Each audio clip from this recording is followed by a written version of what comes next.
A rising number of Americans directly own stocks, about 21% of U.S. households owning equities, and that's up 6% from 2019, according to the Federal Reserve study of consumer finances. And to discuss best practices for do-it-yourself investors, Andrea Finan, who is the JPMorgan Wealth Management Head of Self-Directed Investing, is here. Thanks so much for taking the time here with us today. Yeah, thanks for having me. Okay, so where is kind of starting point number one for the DIYers of their own portfolio who are saying, I want to be a little bit more active in my own strategy?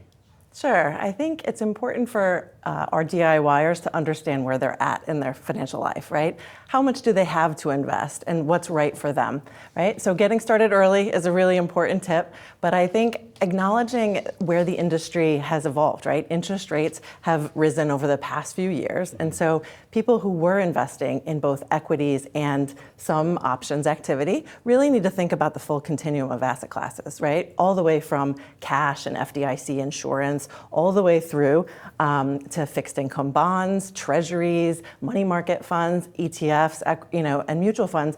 And I think now we're landing at a place where people really need to think about where value is in equities and really build a portfolio around that. So say after you've defined your goals, you say, all right, now I'm ready to get started. I know what my time horizon is. I know what the reality of how much I can invest is.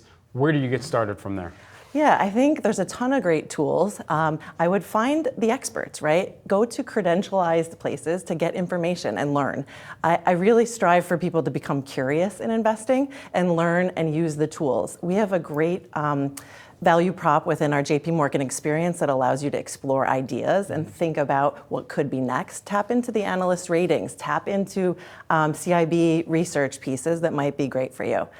There's also lots of screeners and different kind of news articles that you can read to get smart about the risk you're taking. You know, it's interesting when you were saying stay curious, it naturally popped into my head that curiosity finds community as well, and vice versa, in that, you know, there are more forums that people tap into now where they may not feel like they have a financial advisor to lean into, and they go to perhaps social media. How do you strike a good balance between saying, okay, I've got this professional person that I know is, you know, going through their own charting on a day in, day out basis, and it has some know-how in managing several different accounts, versus the community where you're discussing and tossing around ideas? How do you kind of strike a good balance there? Yeah, I think it's a good question. You know, there is many sources where you can get information and ideas. Yeah. The next place you need to take that, though, is validating those ideas, right? What criteria makes that company, that index actually make money or lose money?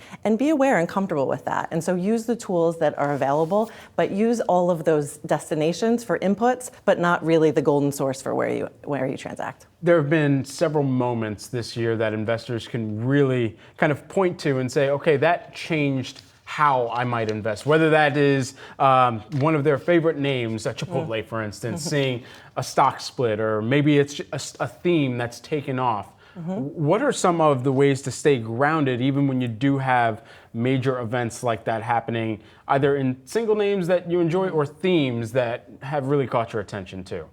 Yeah, I think it is really just looking in and staying, keeping the pulse on your portfolio and the ideas you have. There's great tools in self-directed, like watch lists, like alerts that might draw you back in when you may be paying attention to something else in life, right? And so it's your money. Take the time to care about where you're putting it at, and use the tools that are available to you to help do that. All right, I have too many alerts to fire off on my phone, so, and a lot of investments that I haven't made yet. Just continuing to keep an eye on for right now. Awesome. Thank you so much. Andrea Finan, who is the JPMorgan Wealth Management Head of Self-Directed Investing. Appreciate the time. Thank you.